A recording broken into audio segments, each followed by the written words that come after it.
Assalamualaikum students. I hope you all will be fine. Today we will discuss Lahore resolution 1940. आज हम करारदाद लाहौर को discuss करेंगे. Students, Lahore resolution को Pakistan resolution भी कहा जा सकता है. आपने बिल्कुल भी कंफ्यूज नहीं होना. आपको ये क्वेश्चन चाहे लाहौर रेजोल्यूशन के हिसाब से आ जाए या फिर आ जाए कि पाकिस्तान रेजोल्यूशन है, तो आपने बिल्कुल भी कंफ्यूज नहीं होना. दोनों का एक ही मतलब है. Before discussing the Lahore resolution, we will see the introduction or background of this resolution.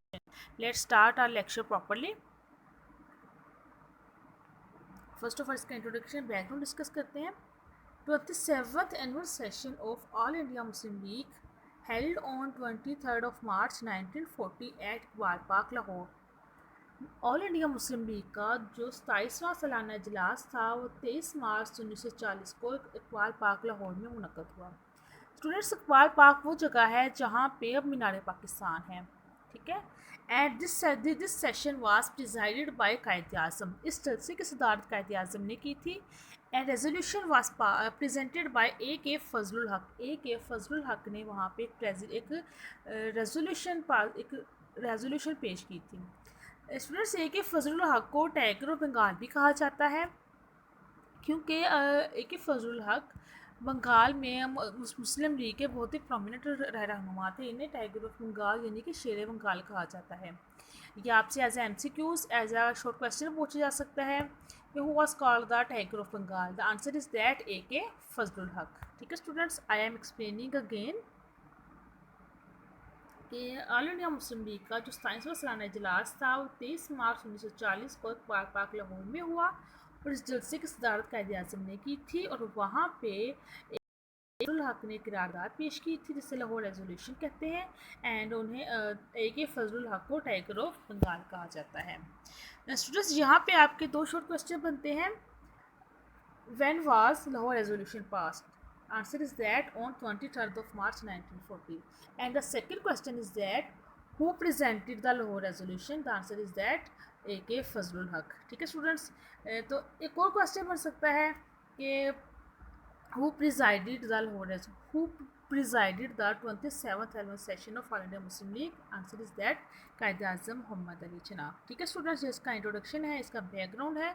अब हम डिस्कस करते हैं कि लाहौर रेजोल्यूशन बेसिकली थी क्या, उसमें क्या चीज़ें डिमांड की गई थी, उसमें क्या कहा गया था.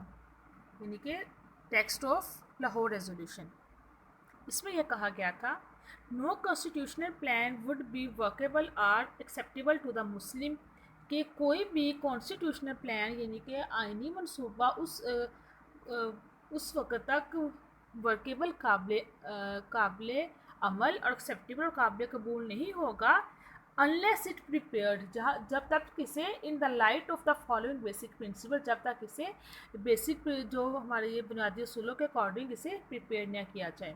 यानी कि कोई भी आइनी मनसूबा मुसलमानों के लिए उस वक़्त तक काबिल कबूल और काबिल अमल नहीं होगा जब तक उसको बुनियादी असूलों के अकॉर्डिंग प्रिपेयर ना किया जाए. और वो बुनियादी असूल कौन से थे, वो प्रिंसिपल कौन से थे? Geographically contiguous states. ठीक है, कंटिजियस कहते हैं रीएडजस्टमेंट, एक दूसरे के साथ मिले हुए. कि जो स्टेट्स जोग्राफी तौर पर एक दूसरे के साथ मिली हुई हैं should be demarcated into regions. उनको इस तरह से इनकी एडजस्टमेंट की जाए with necessary territorial adjustment. Territorial कहते हैं इलाके को, एरिया को.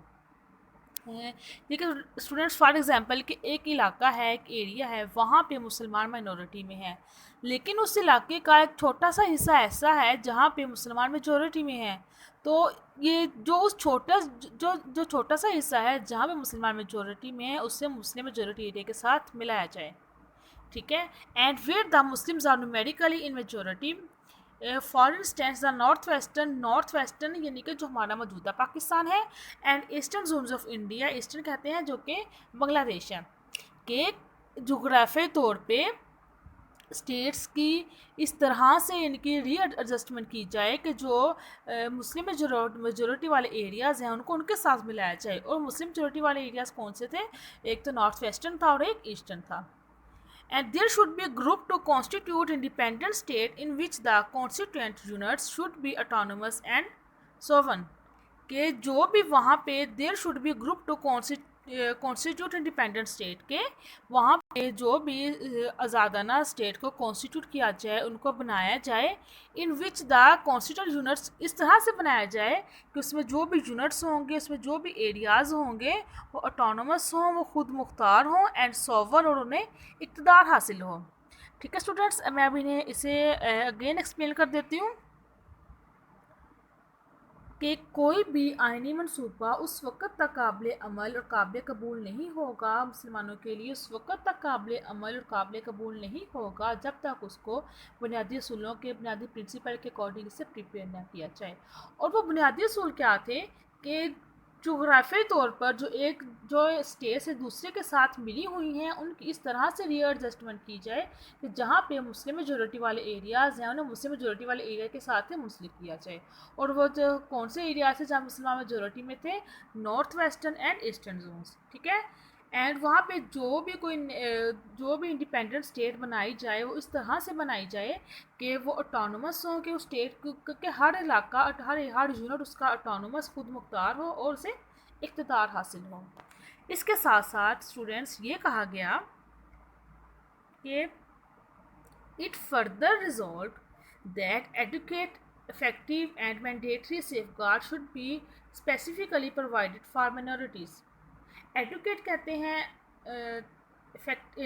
एडुकेट कहते हैं कि जो होती है सफिशिएंट, मैंडेटरी, लाजमी, कि कोई भी जब आयन बनाया जाए उसमें माइनॉरिटी के लिए उनको जो तहफ़्फ़ुज़ मुहैया किया जाए वो सफिशिएंट होना चाहिए और लाजमी होना चाहिए। ठीक है, उनको सफिशिएंट और मैंडेटरी उन्हें सेफगार्ड प्रोवाइड की जाए माइनॉरिटीज़ को। Arrangement should be made for the security of the Muslim where they are in minority. जहाँ पे मुसलमान माइनॉरिटी में हैं उन्हें भी, उनके लिए भी, उनको भी प्रॉपर सिक्योरिटी, उन्हें भी प्रॉपर तहफ़्फ़ुज़ फ़राहम किया जाए। ठीक है स्टूडेंट्स, कि जब कोई भी नया आइन या मनसूबा बनाया जाए वो इस तरीके से बनाया जाए कि जो वहाँ पे माइनॉरिटीज़ हैं उनको भी सफिशिएंट और मैंडेटरी सेफगार्ड प्रोवाइड की जाए, और इस तरह से अरेंजमेंट की जाए कि जो वहाँ पे माइनॉरिटीज़ हैं उनको भी प्रॉपर सिक्योरिटी फ्राहम की जाए। ठीक है स्टूडेंट्स, ये थी लाहौर रेजोल्यूशन कि इसमें क्या कहा गया था। नेक्स्ट हम देखेंगे कि लाहौर रेजोल्यूशन के बाद रिएक्शन क्या हुआ था, क्या रिएक्शन थे इसके। Gandhi and Hindus opposed it. ठीक है, गांधीज़ और हिंदुओं ने इस रेजोल्यूशन की इसकी सख्त मुखालफत की, क्योंकि वो हिंदूज़ नहीं चाहते थे कि मुसलमान सेपरेट होकर मुस्लिम मेजॉरिटी एरियाज़ में रहें, वो चाहते थे कि मुसलमान हमारे साथ माइनॉरिटीज़ बन के रहें, और इसी वजह से हिंदूज़ ने और गांधी ने इसकी सख्त मुखालफत की। ठीक है स्टूडेंट्स, एक ये क्वेश्चन बन जाता है कि what was the reaction of Hindus, ठीक है, after Lahore resolution. And next देखें, British press declared it as Pakistan of Jinnah. British press ने इसे जिनाह का पाकिस्तान करार दिया। ब्रिटिश न्यूज़पेपर में ये कहा गया कि ये जो लाहौर रेजोल्यूशन पास करवाई गई है ये कायदे आज़म ने करवाई है। कायदे आज़म मुसलमानों के लिए जो भी चाहते थे उन्होंने लाहौर रेजोल्यूशन के ज़रिए मनवा लिया है। ठीक है, और वो जो भी कहते हैं उनकी मुसलमान जो हैं वो उस चीज़ को फॉलो करते हैं, उनकी बात को मानते हैं। इसलिए ब्रिटिश प्रेस ने पाकिस्तान को कायदे आज़म का पाकिस्तान कहा, जिनाह का पाकिस्तान कहा। ठीक है स्टूडेंट्स, नेक्स्ट क्वेश्चन ये बनेगा, what was the reaction of British press. ठीक है स्टूडेंट्स, अब आप ये था आज का हमारा टॉपिक कि लाहौर रेजोल्यूशन क्या का इंट्रो क्या था और इसमें क्या कहा गया था, और आफ्टर दैट इसका क्या रिएक्शन था। इसको आपने स्टूडेंट्स अच्छी तरह से लर्न कर लेना है। और जो इसका टेक्स्ट है आपने देखा है कि उसमें 2 कोटेशंस हैं, और कोटेशंस को हम एज इट इज़ लर्न करते हैं, उसमें कोई भी चेंजिंग नहीं करते। ठीक है स्टूडेंट्स, ये बहुत इंपॉर्टेंट क्वेश्चन है, आपने अच्छी तरह से लर्न कर लेना है। Thank you so much.